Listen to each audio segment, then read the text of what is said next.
Good morning. I'm so excited. Nikki asked me, it's like, oh, I get to be on stage and be the moderator. I don't get to usually do that. I usually get the benefit of sitting out there and learning something every time. So I was really excited about this panel. The last panel, somebody asked me about them. It's like, well, those are all my clients, and I knew them at a whole nother level. But then when I looked at this group up here, it's like, well, I've not helped any of them sell houses, but they're my clients as well. We're just in a different part of the process. So it's kind of interesting. So I'm really excited to be able to be up here and help listen and hear and learn from each of these guys. This is such a well-named panel, The Power of Life Learning. And because each of these guys up here are life learners, and you're going to hear that in their stories. So first we're going to start at the end with Eddie. I'd like each of you to just introduce yourselves. Tell us how long you've been coming to either the Senior Living Truth Series or where you may have started your learning with the senior living. So Eddie, I'll let you get started. I guess the mic's on. Can you hear me? Yeah. Okay. I started coming about 5 years ago when it was over at the new Senior Wellness Center. Okay.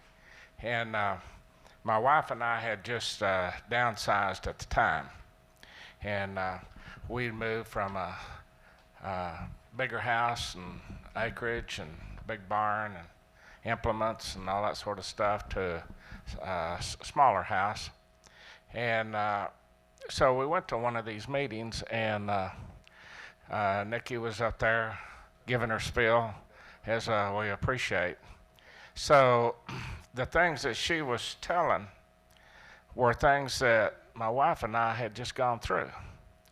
And we didn't have any education on it or any footprint to go by, but just the school of hard knocks. We had moved a lot in our life, so we kind of had some sort of an idea. But first of all, you just put it out, and it's an idea, and you talk about it, and you think stuff, and then you kind of go out scouting around and look and see what you can find and see how that goes in. And so all of these things that was there. So the purpose that I'm telling you all this for is that we found out that she was speaking the truth. Facts. Not myths, not make-believe, not maybe, not something that you think maybe you can do, but what you need to do.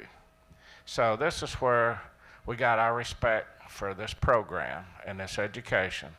And that's basically what you're going to hear today is the truth and some facts. Very good. Okay. Johnny and you guys, either one, whoever wants to talk. Because he said, because I went first. So Okay, very good. Well, ladies first anyway. I'm Martha, and I have been attending the seminars for 4 years. I was attracted to it because there was an advertisement in the Oklahoman, which is the daily newspaper, and it was talking about the Truth Series for seniors. And it was being offered at Francis Tuttle Technical School over on, Rockwell, yes, yeah. But to me, I thought, oh, that sounds like an interesting thing. It's educational, and I'm always interested in making my brain activated and, learning something new. So I went, and I called my reservation in, talked to Naomi. She's such a sweetheart. But it was just, I went, and I thought, oh, man, wow. Then I put in my reservation for the next month. And each month, I have just been drawn to what was presented. And I'd come home and tell Johnny, and he'd go, what? Because for 2 years, he was still working. So I'd come home and tell him about what I learned and what was different. And this is what I learned. But anyway, and that I'll let him tell the rest. Okay. Yeah. I'm Johnny. Like Martha said, she was going and she'd come home and she was so excited. And I said, Well, I've got to be at work every day. I'll try and take a day or two and I'll go see what's going on. And so after about 2 years, I finally went one time and I went, my gosh, there's new information. I thought I knew most of this because I taught at a dental college. I've been a dentist most of my career. And I thought, I went through my dad and her dad going into assisted living and then healthcare. And I thought I knew it all because we had dealt with it. And I found out it changes. And it changes by time frame that you're in. And we're boomers, and there's a lot of boomers that are not making good decisions. And what we got was unbiased opinions and help. There's a lot of biased help out there, but it's confusing when you don't know what you're talking about anyway and hearing. And what Nikki and Chris and her team are unbiased. They don't push one item, they don't push one company. They're very open with their forums to have a group of people to give you information, helps, and hints. And to me, that was invaluable because I wanted to know facts, not what you think. I wanted to know facts. And so what Martha was telling me was exactly right. When I retired, now we're on every month to go. And we will probably go even after we transition, graduate, whatever the term is, which we're in the process of doing. We will probably go again because there's aspects of the legal aspects and those type things that continually keep changing because laws keep changing. Very good. Now, Betty, did you start going to the Senior Living Truth Series, or did you start with another class? No, I started with the Truth Series. Okay. Yeah.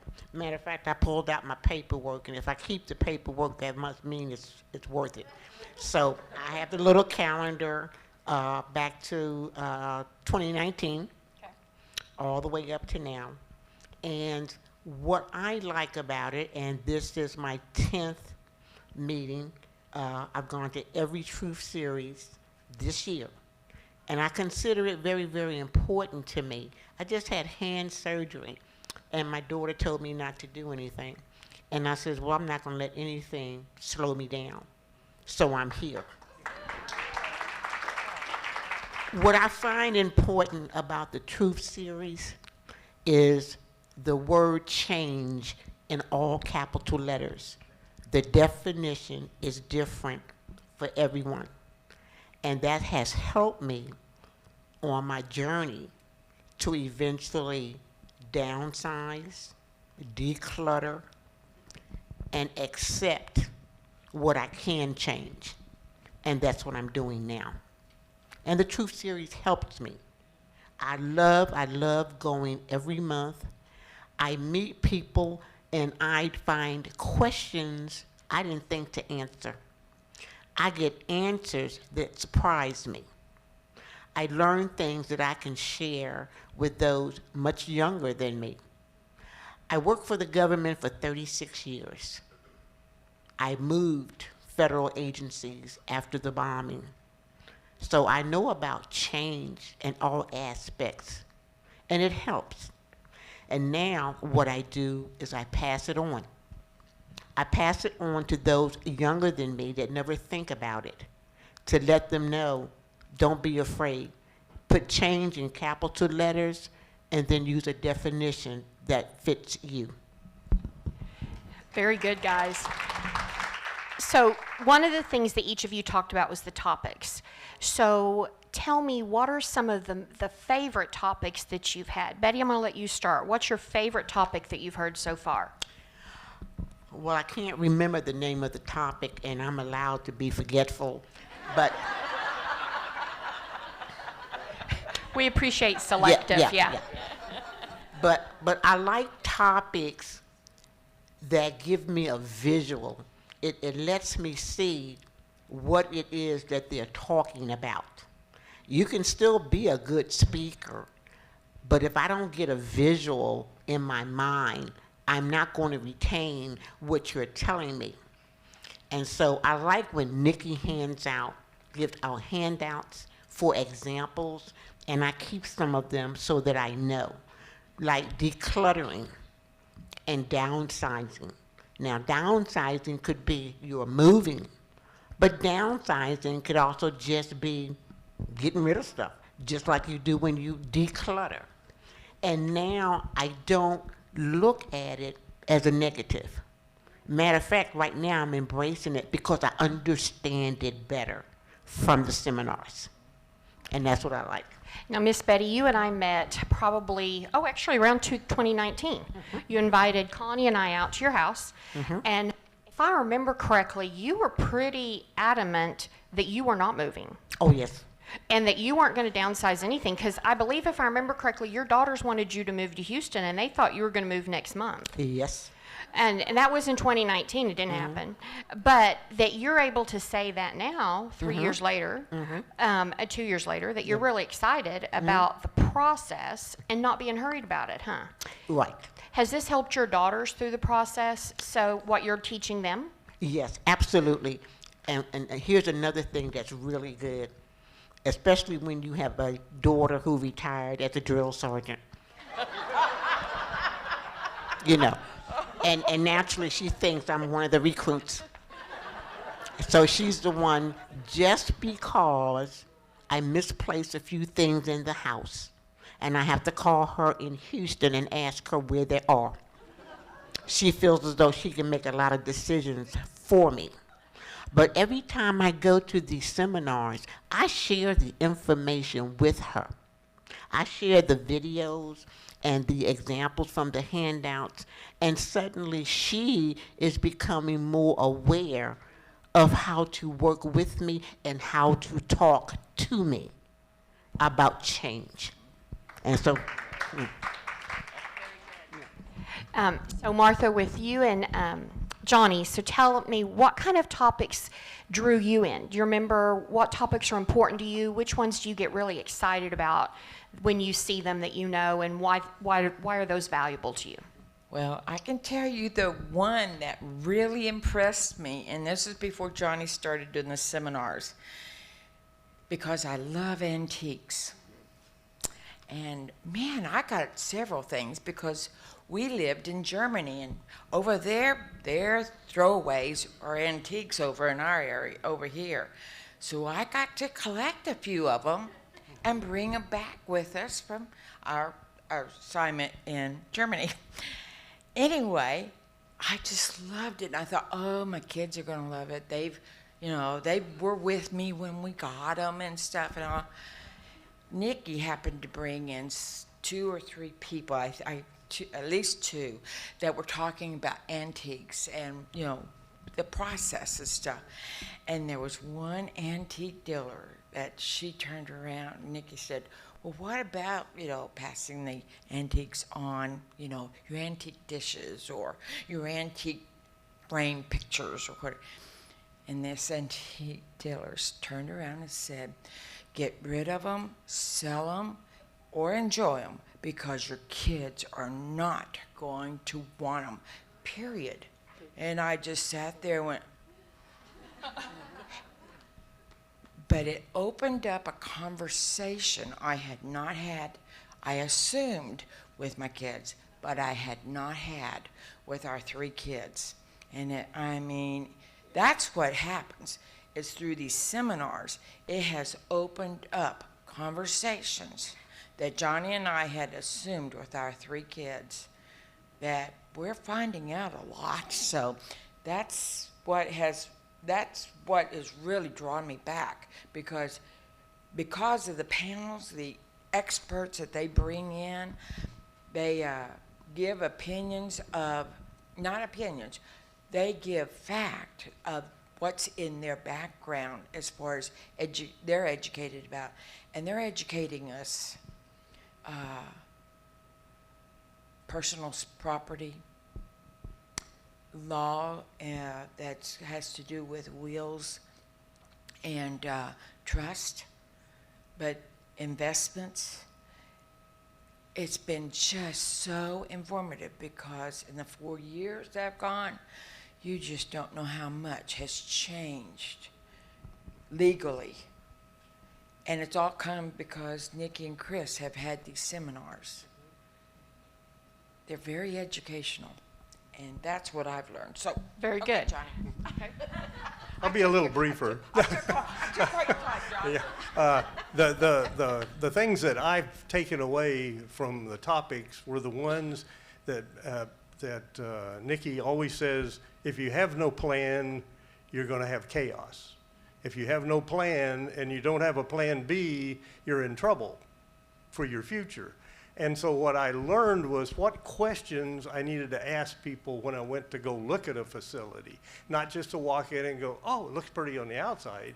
You know, how many hours do the staff have with patients? How many patients does that staff member have that they work with? What's their regular routine for this, for that? Because I went to seminars and heard people on panels say, this is what you need to ask. If you don't ask this question, you don't know until you're a part of the facility. So those things. He meant community. No, Did I he say meant facility? community. He did. I'll pass. He is a professor, a former professor. Yeah. Can you tell the professorship is starting to come out? So Eddie, you come at it with a little different perspective because you guys have downsized once. So what type of topics and what makes the different topics valuable to you? Well, I'm kind of like Betty. I don't really remember any particular one. But what I do remember is that I get an education every time I go. And so that's wonderful. Something that I don't generally do, so I'm real proud, and Nikki should be too, is that I made notes. Okay? So my life and all of our lives continually change. And as you get older, it changes at a faster pace. And so this group continues to update information. So just because you went to this class last year doesn't mean that you're going to hear exactly the same thing this year. It also doesn't mean that your perspective on life this year, is the same as it was last year. So these are the reasons that I continue to come. Also, I enjoy, I'm not much of an IT person, so I deal by text and by phone and stuff, and so I always make Naomi call me. So I get a little conversation and a good meeting and some camaraderie with some people that are in my age group. We downsized a few years ago, and then I lost my wife about a year and a half after that. And so the facility that I have, and I use the word, it's my house, is handicapped accessible. And we'll get into that further down the road. But anyway, also I appreciate the support of my son, James. He come here today to kind of help hold me accountable, but also for support.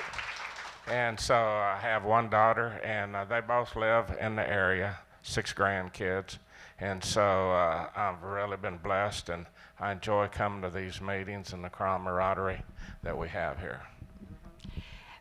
Thank you. And then something that each of you said is each of you started attending the seminars when they were in different locations. So actually, if I wasn't participating and hadn't moved around with you, I would have thought, man, is this a moving target?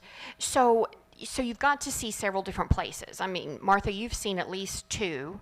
Eddie, I bet you've seen 3 locations, 3 or 4, and then you have 2 as well. So tell me of the locations you've seen. So we started at the library, moved on to the Francis Tuttle VOTEC area, or career placement, and then now we are at, Healthy Living. Sorry, we're at the Healthy Living, and then Francis Tuttle, and now we are at the Quail Creek Country Club. So of these different venues, what are you looking for as an attendee that's valuable to you and that means the most, or that you say, oh, good, that's a good location, or oh, Chris, we need to pick a new one? What kind of things are you looking for? Betty, I'll let you start. audience. What is this, mic went out? Okay, try again. That's what you do. I look at the audience there because not always the number of people, but how the people respond helps you decide that, well, maybe this place is relaxing for everyone. I've been to all of the different locations, and I love Quail Creek the most. And when we went through that pandemic and couldn't come for a while, I felt bad. I really did. But when we were able to start back up and we still had to wear our masks, we came in droves because the atmosphere and the location was so perfect for what we were experiencing. And some places make you feel welcome. Some places are just pretty. And some places give you what you're looking for and what you didn't know you wanted, and that was Quail Creek. Okay, so what made Quail Creek make you feel welcome? How was that? What did that look like? Well, you know, the location of the center is beautiful, beautiful homes and everything. And then I come in to the auditorium, I call it, and the way the tables and all are lined up, and we sit down and we look at each other. Is that seat vacant? Is somebody else coming? Do you want some coffee? And it's like old friends. And I may not know their names, but I remember their faces and their voices. And those are the things that fill my heart. And I tell myself, this place is where I need to be, and what they're offering me is what I want.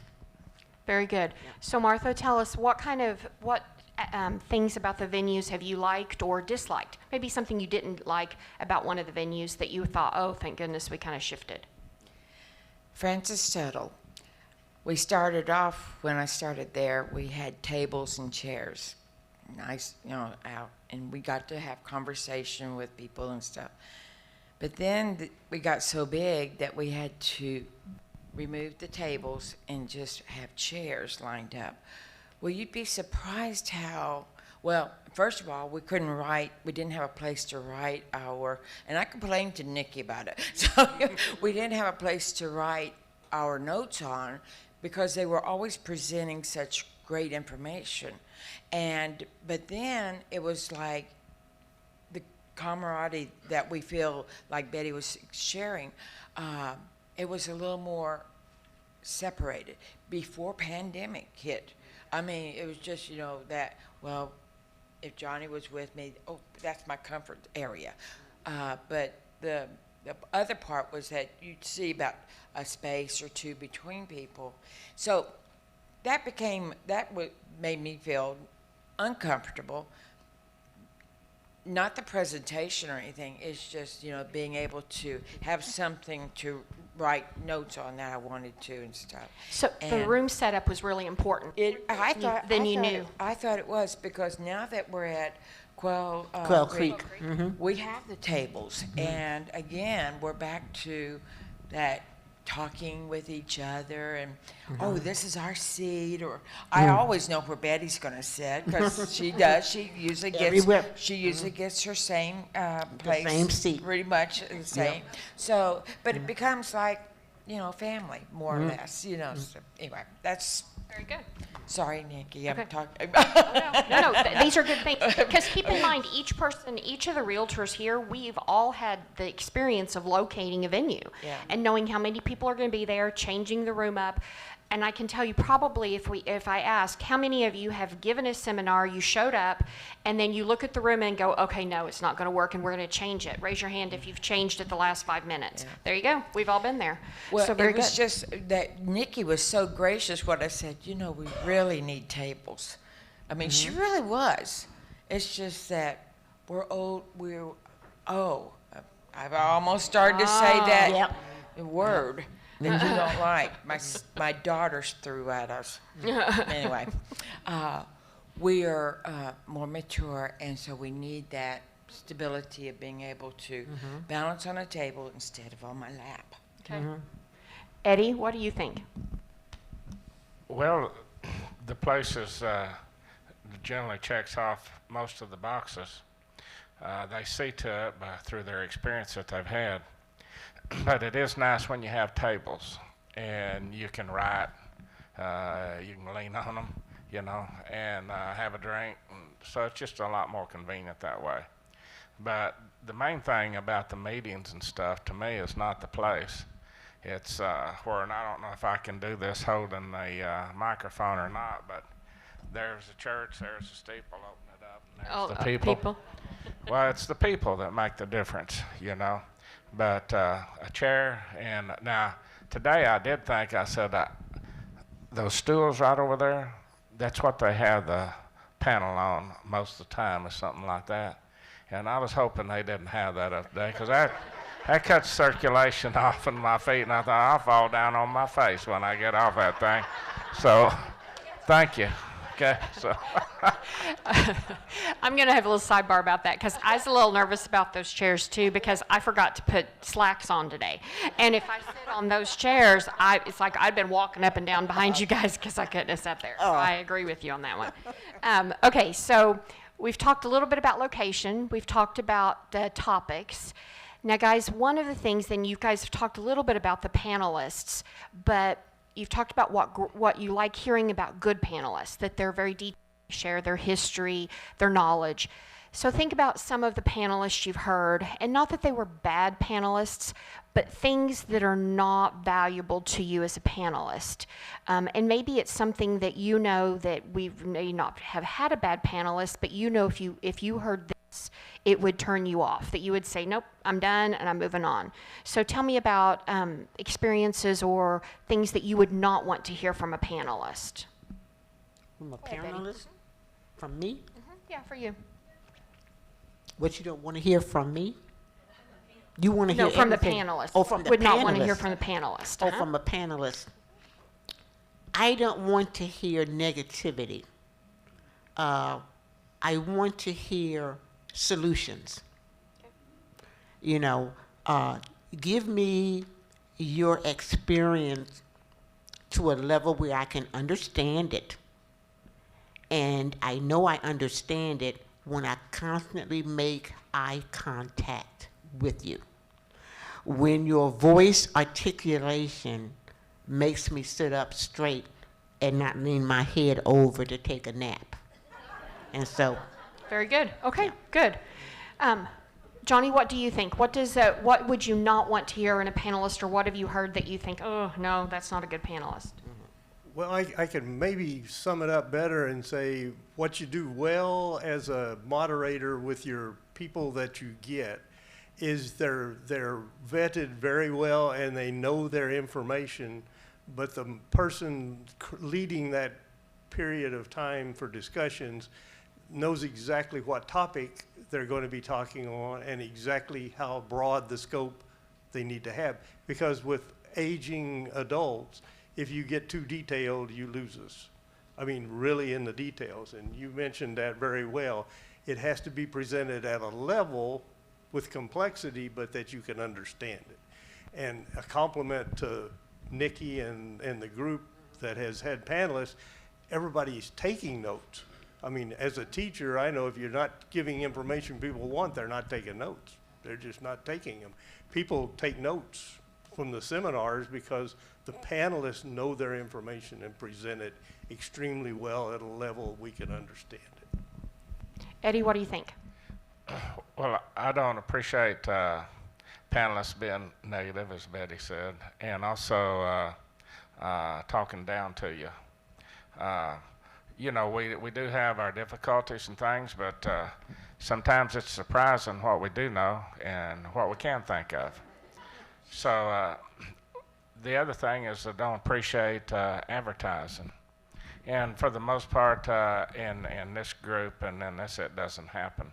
But sometimes you can go. So when you're setting up a panel, don't set up an advertising committee, please.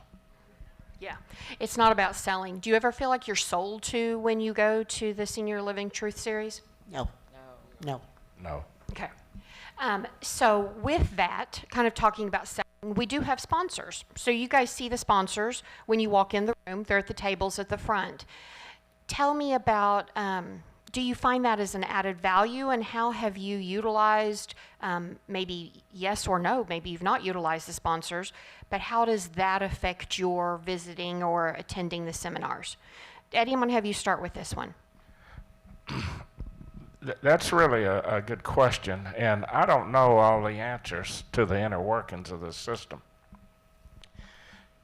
But they are necessary.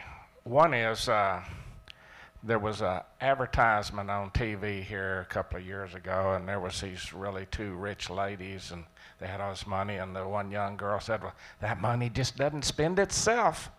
Well, in this case, these things just don't happen. It costs money to put them on. So you need sponsors. And the sponsors haven't hounded me, it's been something that's been good, and it makes the program work. And they also do have a benefit for some of the people that come through. It just hasn't been my time yet, but I do have an open mind about it, and I haven't done a trust yet. But I told them I'm going to keep coming, and I'm going to keep listening. Maybe one of these days it'll hit, you know. I'm not against downsizing again, you know. I'm not against living in a different setting than I'm at when it's convenient, necessary, or a better lifestyle for me. But it kind of gives you a place that at least you know that you can go if you need that information. Okay. So, Johnny, Martha, what do you guys think? Have you utilized the sponsors, or what is your experience so far with the sponsors? Go ahead, you get the mic. I think for me, having them there is if you got a question that's specific to an area or an option that you're looking at, to talk with them right there, not having to make a phone call after you go home and go, well, I had them there, I could have talked to them. So having them there. But also what I've appreciated is because the panelists are putting input into the seminar, they help put information into handouts that's really relevant for persons that are looking for that information versus having to go dig it out yourself. So what Johnny's talking about is part of our sponsors' process is that each month they have to bring new information, and they know what the topic is. So each of our sponsors bring fresh, updated information that is specific to the topic that we are talking about at the seminar. So it gives our attendees a reason to be able to visit if they want, just like Johnny said, want more specific information. It's not the same old information that they have on their table month to month. Okay, Martha. I've appreciated the variety because still I'm an intellectual person. I still have a brain that's functioning and learning, and to have a variety gives me the choice, but it's an informed choice. It's not a pushed-on choice, directed in one direction or whatever. So that's why I like the sponsors that are there with all their information. Very good. Miss Betty, what do you think? I think they're very important because they are an extension to that seminar. For example, last week when we had our seminar, Nikki referred to one of the sponsors from Concordia for clarification. And she was involved in a nice project that she was able to elaborate on. And so it's a smooth transition. It's as though it's just one person totally doing the seminar, and yet you have so many bodies involved in it, sharing thoughts and different information on it. And so it makes everything seem seamless. If they weren't there, I would think that there was something wrong with the venue. You know, maybe somebody got sick or decided to go to a birthday party or whatever and forgot to come. But I enjoy talking to them. And because they're an extension, I've gone to Concordia, which I don't think is a circus. I just think it's a extravagant apartment complex with no children. Well, And so that's why I enjoy meeting the sponsors. okay, very good. Now we've all been to the fair, some fair, or a job fair where you kind of feel like you've got not hecklers, but people who are calling you over to their table. When you walk in or out of this seminars, do the sponsors call you over and wave something and say, "You've got to come see me, you've got to come see me"? Do you feel that type of pressure or salesmanship going on from the sponsors at the seminars? No. Okay, very good. Well, I'd say this. I've been appreciative how the emphasis to the sponsors is that you cannot and you should not push your product or your place or whatever. And I think the emphasis has come because that's how Chris and Nikki want it handled. If you're going to be a sponsor, you're welcome, but come with information and then be available for people to come and ask, about your product or your place of residence, your community. That's the correct word. Yeah. Community. So we know who gets the A+ today, Martha. Okay, so guys, then I'm going to shift gears a little bit. I'm going to shift gears a little bit on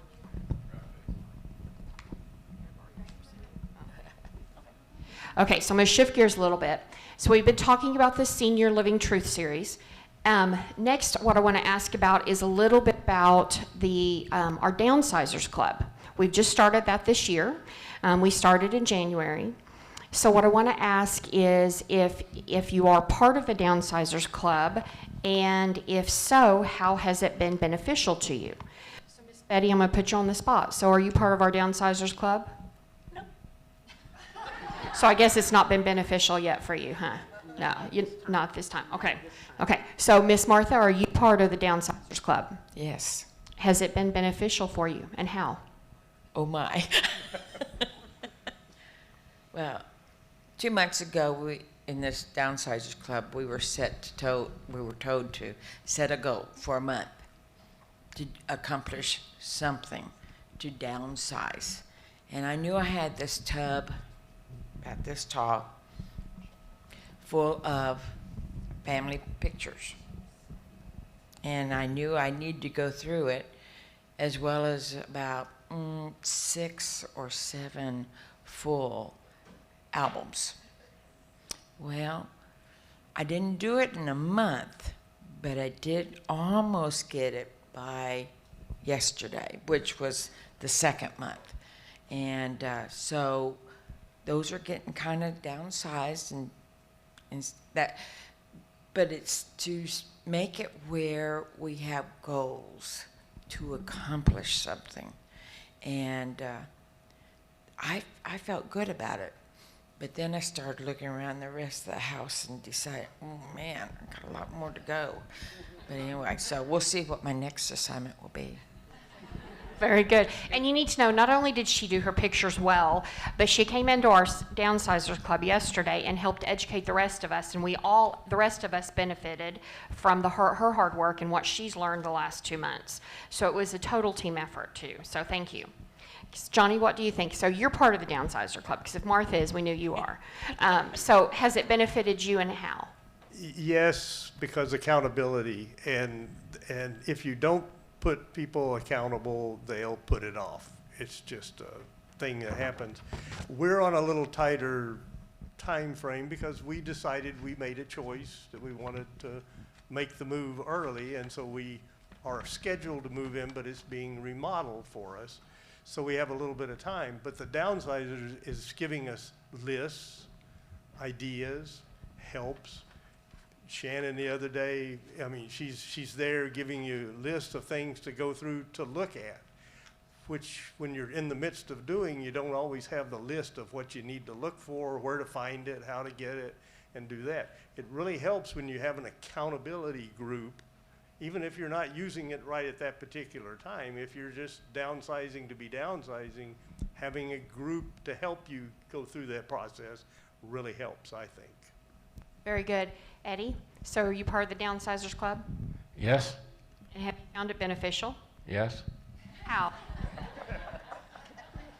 Well, it helps me keep current in regards to the physical things around my house, my mental state of mind, and social state. So they continually have different projects for you to work on. So even though we've already downsized, there's still stuff that you continually need to take care of. So I appreciate it. Very good, thank you.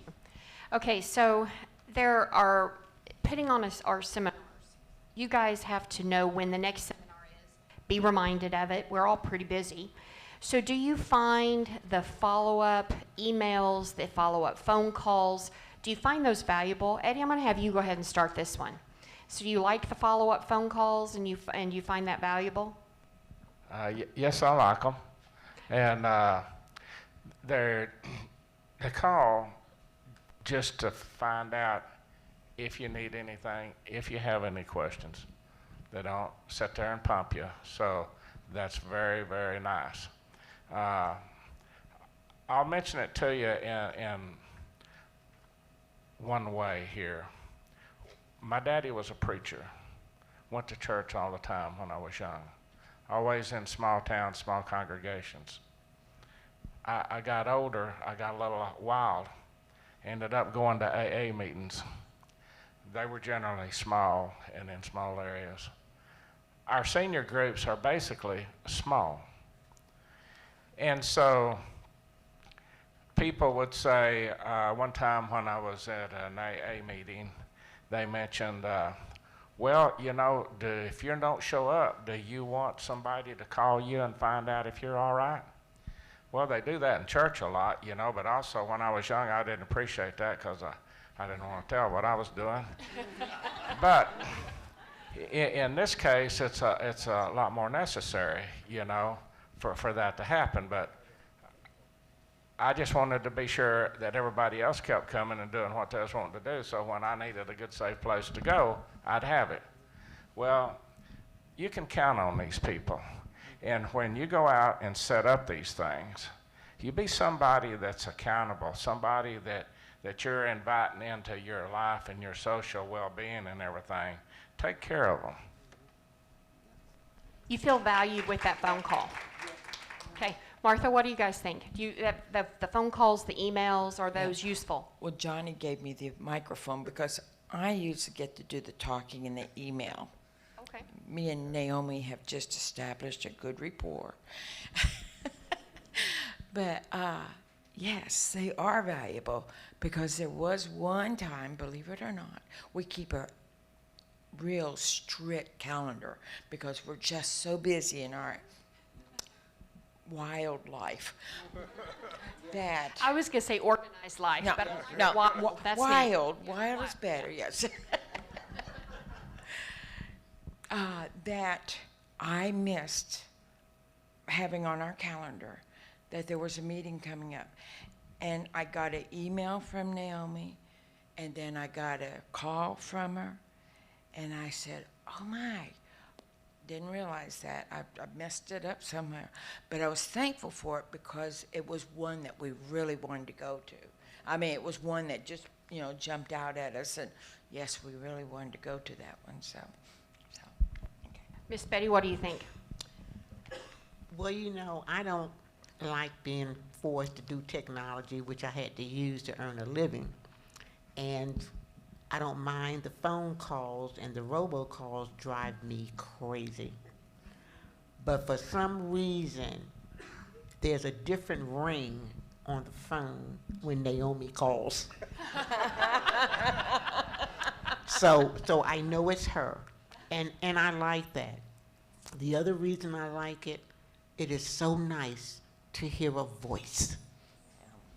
And that's one thing I really appreciate. They never tell you, well, can I just email you, or you can go online for this, that, and the other. And so I really appreciate that. So think about what's really important to us. It's those minor things, you know, the millennials, the Gen X's, the Gen Z's, or whatever they call themselves. They want quick and right now, and we don't. We want time and leisure and personal contact, and you'll get a lot out of us if you give us that. Very good. And you know what? Even though that Naomi doesn't have an Oklahoman accent, that doesn't really bother you when she calls, does it? Yeah. I've had more people ask me, now, Shannon, I need to talk to Naomi. Well, she's not available right now. Well, can we just come by and see her? It's like, well, no. But she can call you. Well, why can't we just come by and see her? Well, she's in California. Really? Well, she told me exactly how to get to Quail Creek Country Club. How does she know that then? She's really good at it. But it always makes me smile when they just want to come by, and I just need to talk to Naomi, and it'd be better if I just came by and talked to her in person. Okay. So then the next thing is, because you have a room full of professionals from all over the country. It's kind of neat. What advice would you give these professionals? Some are most real estate, but real estate or otherwise, who are considering offering a similar program. What advice would you offer them? Betty, what advice would you give them? I had a professor in college that taught me in my speech class, know your audience. Know everything about the audience that you are going to present to, and you'll get an A+ for your class. Very good. Miss Martha? Johnny and I just celebrated our 50th anniversary. Well, it leads up to my story real quick. Okay. I had 3 sisters. I have 2 still living. They both live down in the area of Houston. They both came up. They both heard about our selection of what we've done, the apartment and everything.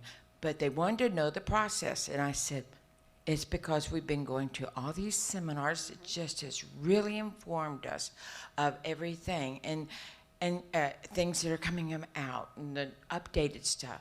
And they went, well, how did you know what realtor to pick out? I said, well, through these seminars, there was built a trust.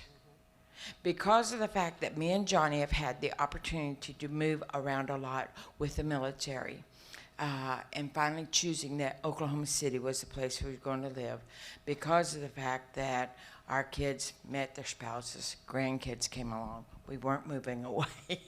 But they kept saying, well, we don't have anything like that around in our area. And I said, you need to check it out, because of the fact that if you can get into these seminars, you will learn so much that's changing. But also it will help you in deciding what your next step will be. And you can be the process of the choice. And I said, that's exactly what this is all about. Johnny? Not sure I can follow up any more on that, other than the fact that, and Nikki has said it a lot, we're aging, but we're active aging. We're not just aging to get old, we're aging to stay active. And part of that is when you interact with your people, don't look at them and think they're just elderly people, because Martha she didn't bring it up, but she had mentioned one of our, I want her to mention the story, but a lot of times we don't realize we're elderly. We just think we're actively doing the things we're doing, but I'll let Martha tell her story. When the pandemic hit and everybody was scoffing up the toilet paper and the paper goods, and went to the store and shelves were empty, and I mentioned it to our oldest daughter. Well, the next thing I saw was on Facebook, and she put out there that she had this elderly couple that was in need of some toilet paper because they were had only the supply of Kleenex, I think is what she said. And I kept on reading and I thought, she's talking about us. I don't think of myself as elderly, and I've never had it in my mind. Johnny hasn't either. But the perspective is our daughter is 40, and she thinks that's the way to, I guess, reach out. You know, this is an elderly couple that's in need.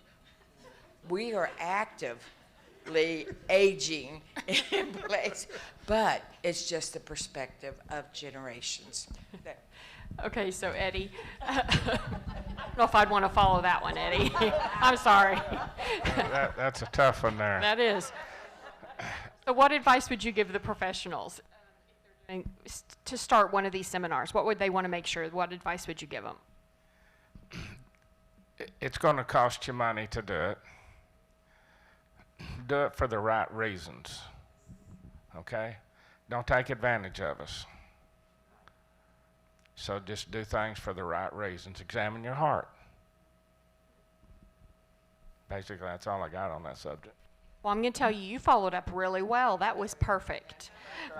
So, guys, that's where we're going to shift, and we're going to open it up to questions. So who has questions? Who would like to start? Okay, Chris. So I don't usually get to ask questions. You don't? I was a little shocked. That's true. So I have a question because you were talking about venues. So if we had it at a hotel, would that dissuade you from coming? No, because I was able to find this one. The valet parking, is that important? Yes. There you go. Okay, would that dissuade you guys? Yeah, parking is a huge problem, especially if you're in a bigger city. Yeah. Because transportation, I don't drive a whole lot because I have eye problems, so Martha drives. But she has to put up with my directions. Yeah. And coming into a downtown area and finding a parking place and getting to the venue, that has to be weighed in really strongly in the decision. Ease to park and get to is really important. Very good. Eddie? It really doesn't make me any difference where you have it. I'm going to come. Very good. Very good. Okay, what questions we have?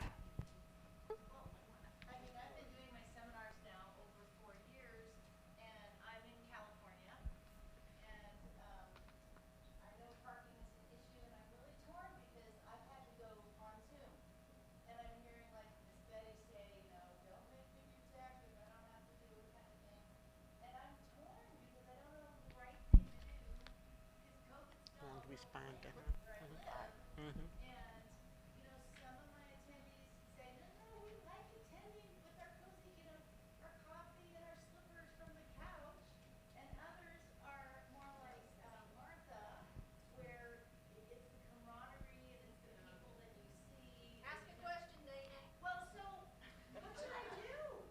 Okay, so hold on. What her question is for the audience is she's torn because in California it's still very aware of being on Zoom or live. So her question for the panel is should she stay Zoom or should she try to do both, or what would be some alternatives for her that you would suggest? So Miss Betty?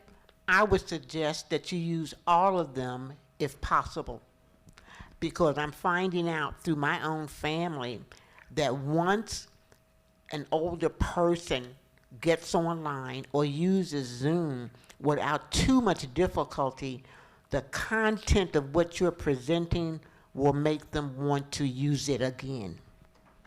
I think that's the best answer. Anybody different than that? I might add in, I'm a techie because I taught in a school setting where I used PowerPoint and all those things. When you pivot to the Zoom, you don't want to have a poorly done Zoom. If you don't have control, where you don't have people punching their computer at home and you're listening to them order their menu for the evening meal somewhere or whatever, because that will distract and immediately cut off that part of the audience. Yeah. Yeah, yeah. So you've got to have a quality Zoom, or you. Yeah.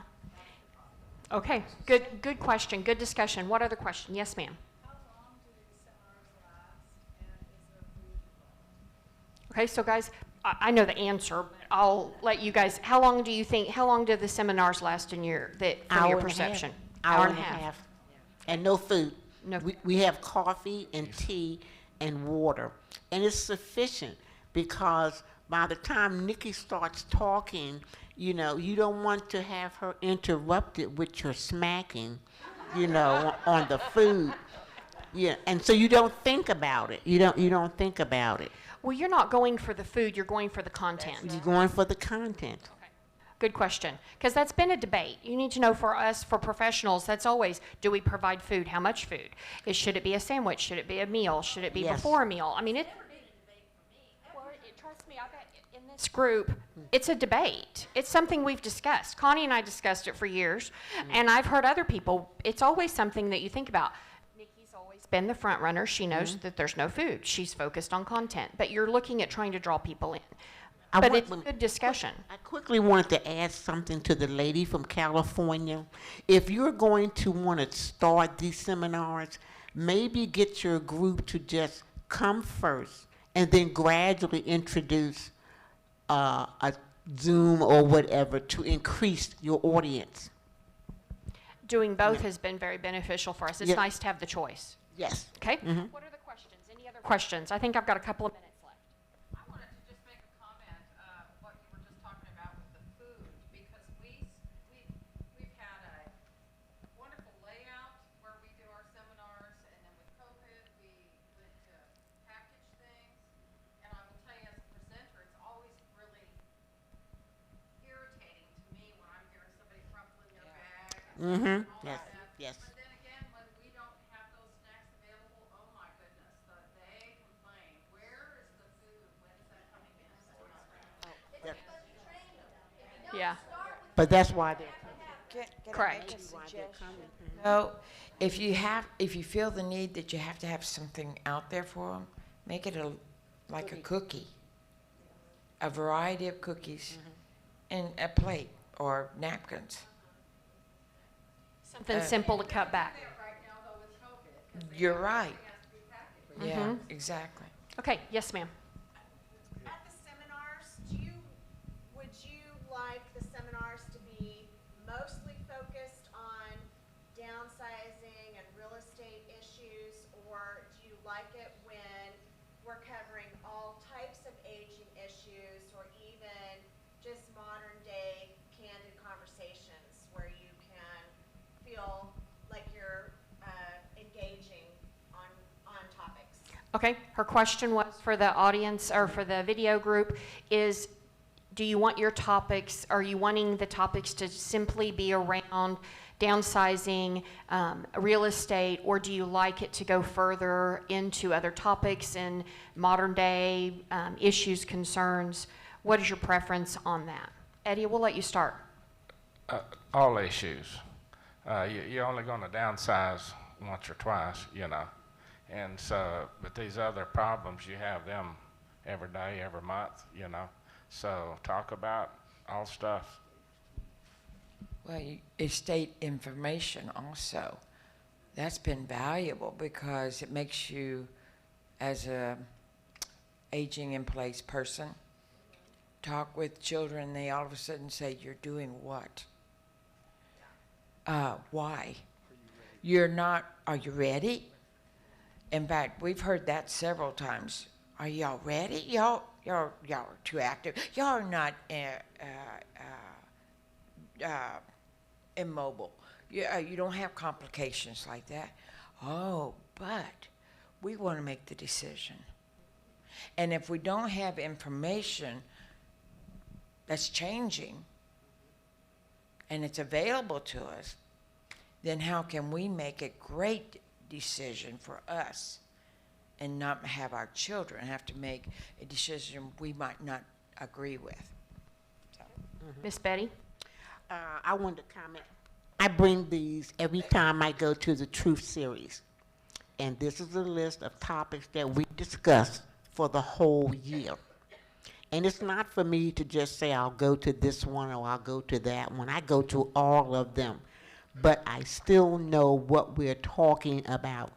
I don't want to go to a seminar that crams everything in me until I forget what they talked about when I walk out the door. But this is nice because it keeps me coming back because I know there's more valuable information to learn. And that you enjoy that it's focused, that they really are experts. They're not we're not tackling topics that we cannot provide you accurate information then. Yes. Okay. My question's around the downsizing club. Tonight we're going to learn more about that. There's an actual special thing for it. What's your advice for those of us that are going to start one when we get home? What's your advice? What are you learning from it? What would your advice be to the professional in the room when we're taking it home? Any advice for us? Okay, so the question is, what would be your advice for somebody starting a downsizing club? What would you tell each of them to make sure they take home if they're starting one? Eddie, we'll have you start. Make it affordable. Make it interesting. Promise activity and then follow through with it. Johnny? I don't think everybody is ready to look at options at a downsizing meeting. Downsizing is more something you're getting in the process. And you may be doing things, but you're not focused on 2 months from now, 4 months from now, 6 months from now. You're just in the process of learning how to do things. But that can become very applicable if you've made that decision, then that speeds your process. But don't gear it to, only people that are going to be moving are going to get a benefit out of the downsizers. Now, the other thing it does do that has helped us is the process is put us in contact with people we can trust to help us with the move, with the sale of the house, to organize the paperwork and the legal things that we needed to do, and changing the trusts and changing all the things that you need to do that would help you be ready for that, whether you were downsizing for next year or 5 years from now. So you have to gear it to a broader audience, but also keep people involved with doing things that are helping them accomplish something. Did that help? Okay. Any other, one last question. I'm over time. I'm always over time. I really am a true realtor. One last question. Anybody have one last question? Oh, that's not bad. It's going to help me cut my time a little bit, guys. Thank you very much. Okay, I want to thank each one of you. It was a pleasure. We so appreciate you.